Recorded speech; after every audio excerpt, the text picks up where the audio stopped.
네, 안녕하세요. 크리스트교 문화의 형성과 확산을 이번 시간부터는 배우겠습니다. 네, 교과서는 80페이지고요. 이런 그림이 있죠. 자, 이 단원을 배우기 위해서는 일단은 로마사에 대한 또 배경 지식이 필요합니다. 그래서 우리가 로마사에 대해서 다시 보시게 되면 로마는 도시국가에서 성장을 했죠. 그래서 공화정이라는 정치 체제가 변화가 되고 그리고 평민회나 호민관이 설치가 되면서 로마는 많은 시민들이 정치에 참여할 수 있는 정치 형태로 발전을 한다. 그러다가 지중해를 둘러싼 패권 전쟁이 일어나죠. 그게 바로 포에니 전쟁인데 여기에서 승리를 했지만 이때부터 라티푼디움이라는 대농장을 경영하게 되는 귀족들이 나타나게 되고 그러면서 자영농들이 토지를 잃고 몰락하고 그러한 몰락이 공화정의 위기를 가져오니까 그라쿠스 형제의 개혁이 또 있다 그랬죠. 결과적으로는 실패하게 되고 로마는 옥타비아누스가 즉위하면서 제정의 시대로 넘어간다. 황제가 지배하는 정치체제. 잠깐 동안 로마의 평화가 있다가 그 이후에 로마의 군인 황제가 등장하고 또 게르만족이 침입하고 사사랑족의 침입으로 제국이 분할된다고 했죠. 그래서 제국이 이런 형태로 이제 분할이 돼요. 하나는 여기 서쪽은 소로마 제국, 동쪽은 동로마였는데 이게 비잔틴 제국으로 발전하게 되고 그 과정에서 이제 이 콘스탄티노폴리스가 바로 비단길의 종착역이라고 그러죠. 종착점 이쪽이. 그러면서 이쪽에 많은 돈이 몰리게 되고 게르만족, 여기 게르마니아라고 있죠. 이 게르만족들이 침입하게 되더라도 이 콘스탄티노폴리스는 이들을 잘 막아냈지만 이 게르만족이 서쪽으로 들어갔을 때, 이 로마로 들어갔을 때, 이 로마는 이들을 제대로 막아내기 어려웠다 이렇게 보시면 됩니다. 그래서 예, 이러한 상황이 기원 후 4세기까지, 4세기 후반까지 이어졌고 게르만족들은 대규모로 계속해서 이동을 했다. 서유럽이라든지, 그쵸. 서로마가 있는 곳, 지중해 연안, 아프리카 등으로 가서 곳곳에 나라를 세웁니다.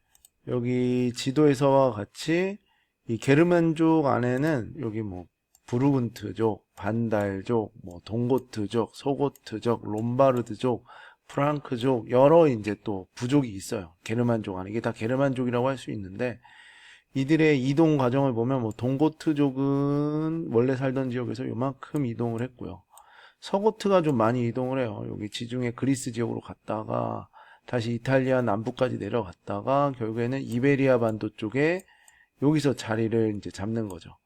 그리고 반달 왕국 같은 경우에는 여기 지나서 서고트족 있네 그러면서 다시 바다를 건너서 여기 아프리카 북부 지역에다가 이제 자리를 잡은 거죠. 결국에는 이런 이제 흐름 속에서 특히 프랑크 왕국은 아주 짧게 이동합니다. 원주지에서. 아무래도 짧게 이동했다는 것의 장점은 새로운 이 지역, 결국 새롭게 정착된 지역에 잘 적응할 수 있고 훨씬 더 다른 멀리 간 나라들보다 훨씬 수월했다 이렇게 보시면 될 것 같습니다. 아,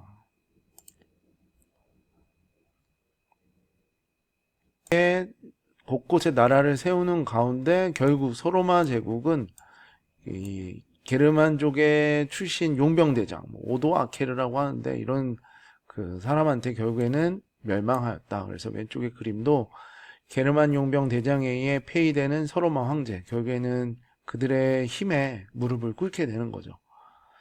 이제 로마는 서로마 제국은 없어졌어요. 서로마 제국은 없어지고 이제 그 땅에는 이 로마라는 나라는 정치 권력은 이제 사라진 상태인데 문화는 그래도 하지만 남아 있죠. 바로 로마 문화하면 대표적으로 뭐 건축이라든지 법 그리고 크리스트교 실용적인 문화가 잘 보여줄 수 있는데 특히 크리스트교 교회는 그대로 자리 잡고 있었습니다. 사람들은 정치 권력은 사라졌으니까 자신들을 새롭게 정신적으로 멘탈이 무너지면 안 되잖아요. 그러니까 정신적으로 자신들을 지지해주는 세력을 교회라고 봤고요. 그 과정에서 로마 교회는 대주교가 되고, 그러니까 주교가 있고 대주교가 있거든요. 교회의 이런 서열을 보게 되면 가장 아래가 이제 부제 있고, 그 다음에 이제 신부님이 되는 거고, 신부님들을 또 전체적으로 관할하는 사람이 주교고요. 이 주교를 또 관할하는 곳이 대주교고, 그 대주교보다 이제 제일 위에 있는 교회의 황제 같은 존재가 바로 뭐다? 바로 교황입니다. 교황. 그래서 이러한 위계가 이렇게 있는 그 교회 조직이 있는데요. 로마라는 곳은 이 예수님의 1등 제자가 바로 베드로죠. 이 베드로가의 무덤이 있는 곳이에요. 무덤이. 그렇기 때문에 이 로마라는 곳은 하나의 어떻게 보면 크리스트교를 대표하는 곳이라고도 할 수 있거든요. 그래서 로마 교회가 하나의 이제 큰 전체적인 나머지 교회를 아우르는 큰 교회가 되고, 이 대주교에서 가장 높이 있는 사람이 바로 교황이라고 자처를 합니다. 그럴 만한 권위가 있는 거죠. 예. 예수님은 돌아가셨지만 그의 1등 제자가 이쪽으로 와서 교회를 세웠고, 그리고 이 로마라는 위상은 유럽에서 어떻게 보면 최강대국이라고 할 수 있었거든요. 과거에도.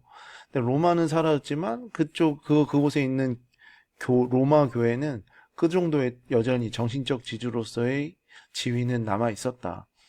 결국에는 그 이제 대주교 밑에 있는 교회 관리자였던 주교는 교회의 이런 권위를 바탕으로 도시와 농촌을 또 지배하게 되고, 귀족들도 교회 일에 참여하게 되면서 또 농민을 지배하게 되고, 사람들은 이제 교회를 일주일에 한 번씩 일요일에 교회에 가지 않으면 사회생활을 이제 하지 못하는 상황까지 돼버린 거죠. 모든 지배층이라든지 이런 사람들이 다 교회를 중심으로 움직이기 때문에. 그래서 사람들은 점차 교회에 소속되고 교회의 규율에 따라 생활하면서 결국 교회가 성직자가 일상생활까지 관여하게 되는 거죠.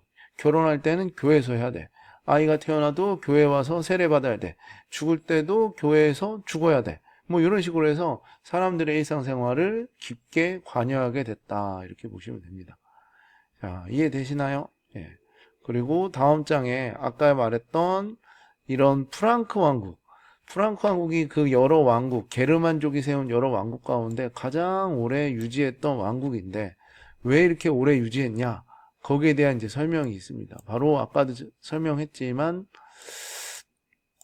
원래 거주지에서 멀지 않은 지역에 정착을 했다라는 첫 번째 장점이죠. 그러면서 그 지역의 뭐 자연환경이라든지 전통 풍습을 굳이 바꿀 필요가 없는 거죠. 그대로 적응하면 됐다.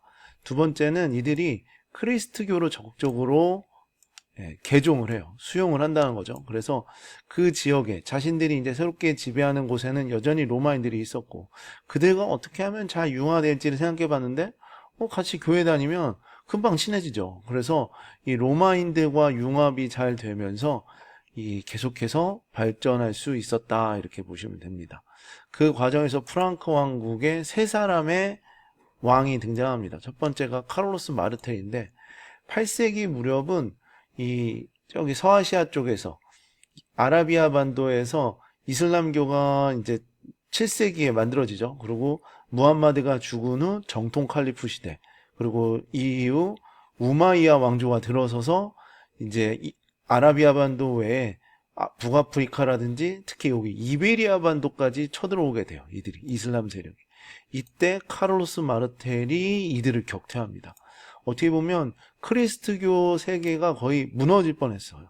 그런데 이것을 막아내고 크리스트교 세계를 보호하면서 교황으로부터 이때 이제 이들의 존재감을 알게 된 거죠. 괜찮은데?